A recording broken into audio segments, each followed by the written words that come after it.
One of the things I get asked the most whenever I talk about my collection or show it off is, would I ever sell anything? And that's a complicated topic because on one hand, I don't buy a lot that I don't really want. Like, even the worst of stuff is stuff that I still want to a degree. Yes, there are some things that I bought, I got it, and I was really disappointed in the quality of it compared to the artwork and official images that we got in the promotional art. But for the most part, everything I buy, I am satisfied with. Like, even the ones that I am rating a 4 out of 10, I'm pretty happy with it. But every so often, there are some things that just make me not want to have it anymore. And I have never actually sold anything out of my anime collection. Now, I have my Star Wars collection, which I have mentioned before, but for my anime collection, I've never sold anything. But if I was going to, I went through my entire collection, and I tried to find 10 things. I really did. But I could only find 8 things that if I really had to, these are the items that I would sell. AKA, these are the worst things, my least favorite things in my collection. Now, I tried to get a variety. I didn't just pick real expensive things, and I didn't really pick just all cheap things. I tried to get a variety. Like I said, I probably won't ever sell any of this. There's really only like one that I might sell eventually or trade, but we'll get there. We'll get there. Now, if you do enjoy this video, you want to see more like this, we also do unboxings, reviews, whatever, subscribe and you can see more of that as we put them out. We also put out shorts and everything else along the way, so enjoy those if you decide to stick around. So starting us off here, I have the Ruby Nindroid here from Oceanoko. Now this is a bit of a tough one to talk about because there's a reason she's here, but on the other hand, she's fine. There's nothing really wrong with this little Nindroid. It's fine. It's exactly what you would want out of a Ruby Nindroid, and it's actually a pretty good Nindroid. The detail is very good.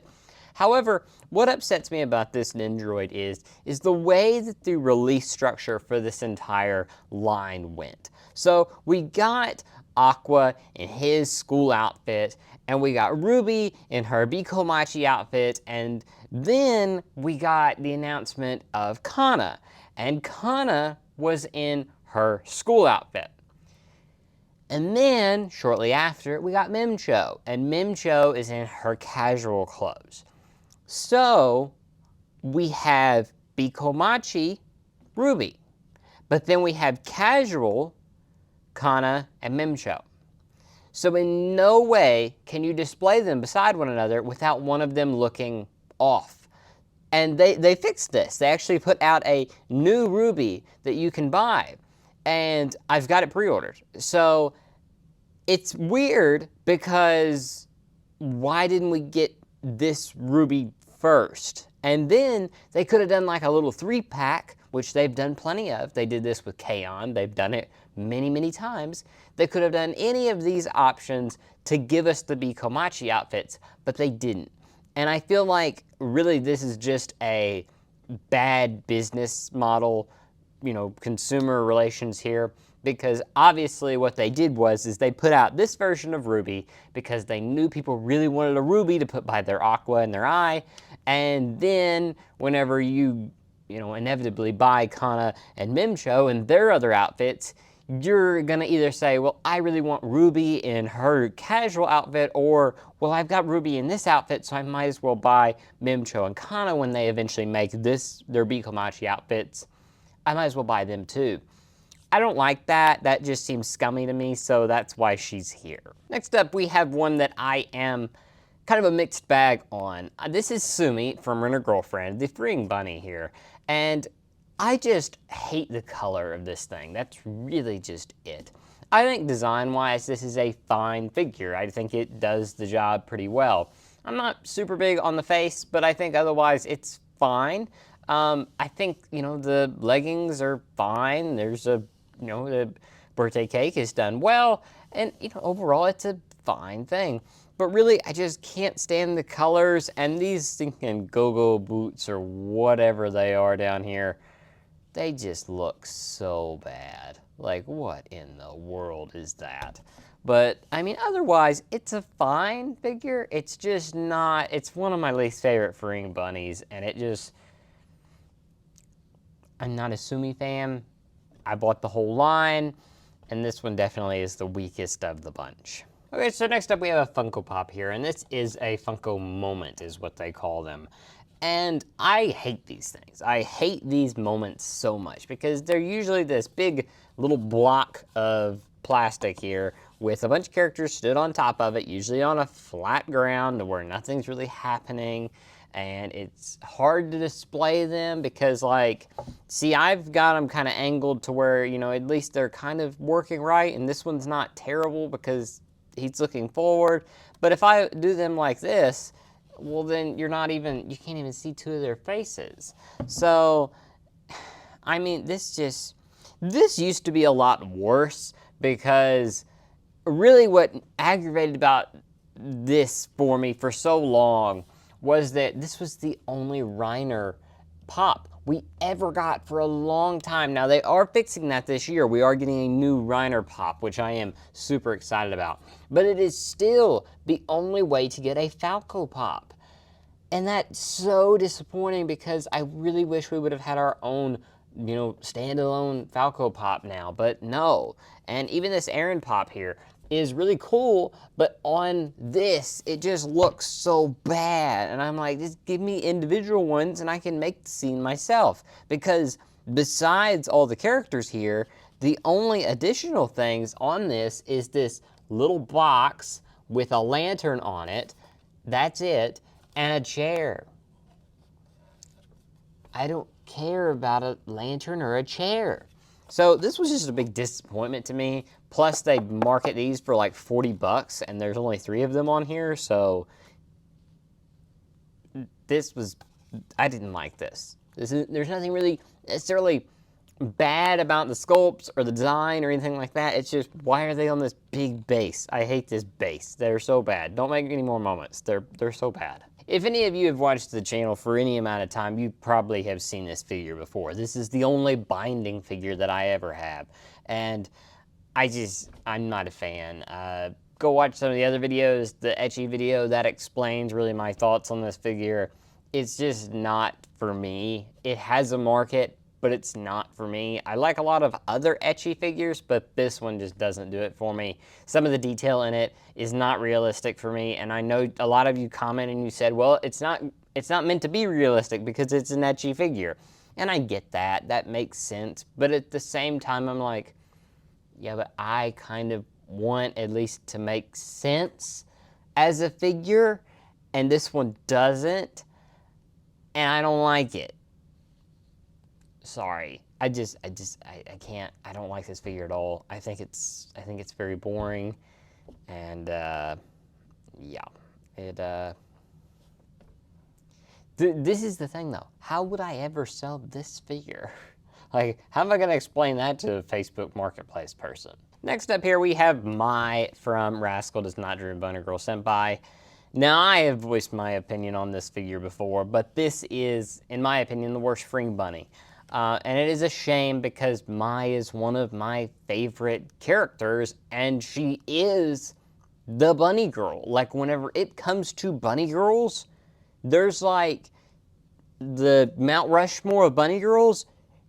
If she's not George Washington, she's Abe Lincoln, because she has made this outfit iconic whenever it comes to the anime sphere. And I feel like this is such a disgrace for her and this outfit. It just looks so bad.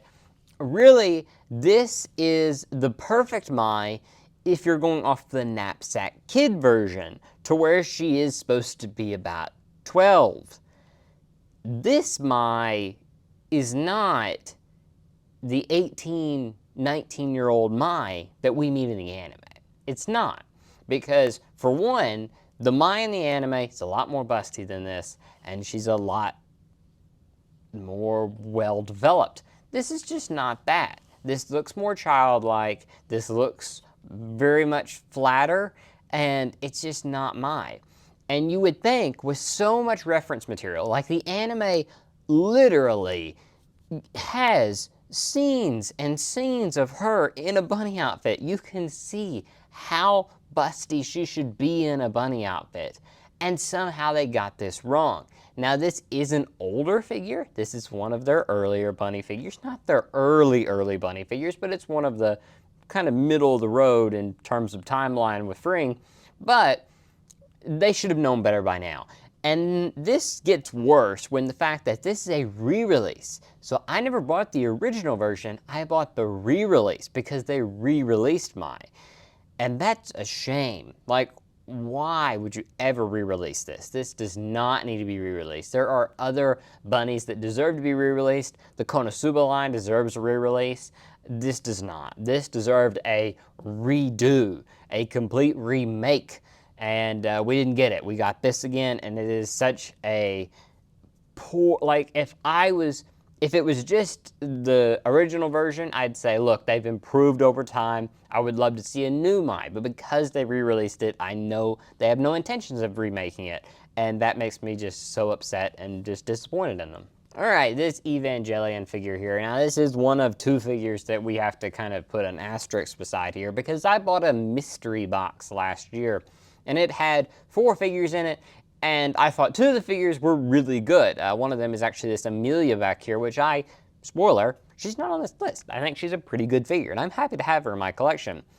This one, though, is from Evangelian, and I am not impressed. So there's 2 things that I really don't like about this figure. For one, I think just the way that it's designed and just the look of it is not that good. I think it's a very cheap looking figure, to be honest. Some of the detail work is not that good in my opinion. Also, there's these little pegs here on the bottom, and like usually, the way a base works is that there's 2 layers of plastic, and they will drill holes through the top layer of that plastic, and then they'll put the pegs in that top layer, and then they will glue it to the bottom layer. And what that does is whenever you push on your figure to push it onto those pegs, it will push the pegs against that bottom layer, and it prevents them from moving, so you can't push them through the base. However, they didn't think that was necessary, so all they did is they just drilled holes in the thing, they put the pegs in here, and if I push on this figure hard enough, which I've got it on the base now so it doesn't have that problem, but originally, and I think this is a sign of how cheap the figure actually was, you could just push the pegs right onto the base. And it's very cheap. I was not a fan. I think this is a sorry excuse for a figure. Also, this is just a nitpick here, but this is actually the black and white version. So there is a like black and white version, and then there's the color version. And the color version has this really, her hair is blue and it's really pretty, and it kind of adds color to it, and it makes the figure as a whole look really nice. This one though, it just doesn't, and it really doesn't make any sense to me why they did that, because like all of these have color. Her shoes have color. So like, what are you doing? What are you doing? I don't know. I just don't like this figure. I think it's such a disgrace. But like I said, it was a mystery figure. I'm being a little generous, but that's not the only one on this list. We'll get there. And we have a Meiku. Yeah, I tried to not include a Meiku, but here we go. And really, in terms of figure quality, this one is above #1. This one is by far the worst quality figure that I have ever seen. This is so bad. But I do really like Hatsune Miku. And also, this is a Miku figure that was called the Tai Miku. Now it's called the Racing Miku. And yeah, I know Racing Miku used to be another thing, but it seems like all the new Racing Mikus are all tan. I just call them Tan Miku, but this is a Tan Miku, and she looks more yellow to me. Like she looks like she has like jaundice, and it just doesn't look that good to me.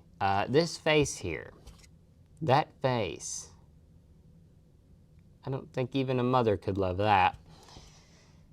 Yeah, it's really bad. It's really bad. I mean, they did sculpt to where it looks like she's got a wedgie. There's a giant pole that's got to be on the thing to hold her leg up, otherwise she falls over. The blue kind of looks like those old Scooby-Doo gummies. This is not that good of a figure, to be honest. It's really it's just bad. It's just bad all around. All right, number 1. Yeah, I hate this figure. So this is another mystery one that I got. It's not really one that I actually picked out. It's one that I was given, so fair. But this figure is just really bad. Not only for the fact that if I can remove all this, and we'll talk about that here in a minute. This looks so bad. So this is usually whenever they do this, and I'll show you an example here in a moment, but this is all plastic. Usually when they do something like this, it's cloth. They will put something fuzzy here so that it actually looks like bedding. This doesn't. This looks bad. And not only that, but you really have to like figure out how to place all of this because it just really doesn't have a place. And so if you ever try to like move it, it all falls off. And it's just so bad. Not only that, but the character herself here, what I like about a figure that is supposed to go on a base like this is normally the way that they'll do them is that they will make it to where they can rest on the table by themselves. And it actually looks fine if you put them on the table by themselves. So if you don't have a lot of shelf space, just put the figure there, bam, there you go. But what they did is that she really can't do that. So she like rocks and there's no real way to do it. You can see her hair here like sticks up and it's really bad. Not only this, but I think the face looks really bad. It's just really big and it's not that well detailed. I mean, yeah, like it's got a butt, it's got not really, I mean, some tummy, you know, fair, but it's just overall quite a bad figure. And I just don't really like this at all. Like this is the one thing to where if I really was debating on selling a figure or trading a figure, it would be this one because it's just so bad in my opinion. And I haven't watched the series. I don't really care about this series, but it's just so bad. For reference here, I want to compare it to this Azusa from K-On! Because this is a similar type of figure. And you can see here the base is quite big, similar to that one. It's actually probably a little bit bigger than this one. But what you can do is you can remove her from the base, and then you can put the little cat there, throw that away, and look, she looks just fine. She looks like she fits. She doesn't move. Her hair's resting naturally. It looks nice. The cat rests naturally. Everything looks fine. If you want to put her on this, you can. And also, looky here. It's fuzzy. Almost like it's like something you actually would want to lay on. Not like this. What the heck is that? So that is all for today. Have you ever sold an anime figure? And if so, why did you decide to sell it? Did you just grow out of love with it? Did you need some extra money and you're like, well, I don't really love this figure, so I decided to sell it? Or maybe you just wanted to make room for new stuff. Let me know down below. I'd be really curious to see how you guys come to that conclusion when you decide to sell a figure. But anyway, if you did enjoy this video, comment down below, obviously, and then like, favorite, and share it with your friends if you'd like to. Maybe they have a good experience they could tell us about. And if you enjoyed this, subscribe for more. And we'll be back very, very soon. Thank you so much for watching. I'll talk to you guys next time. Bye.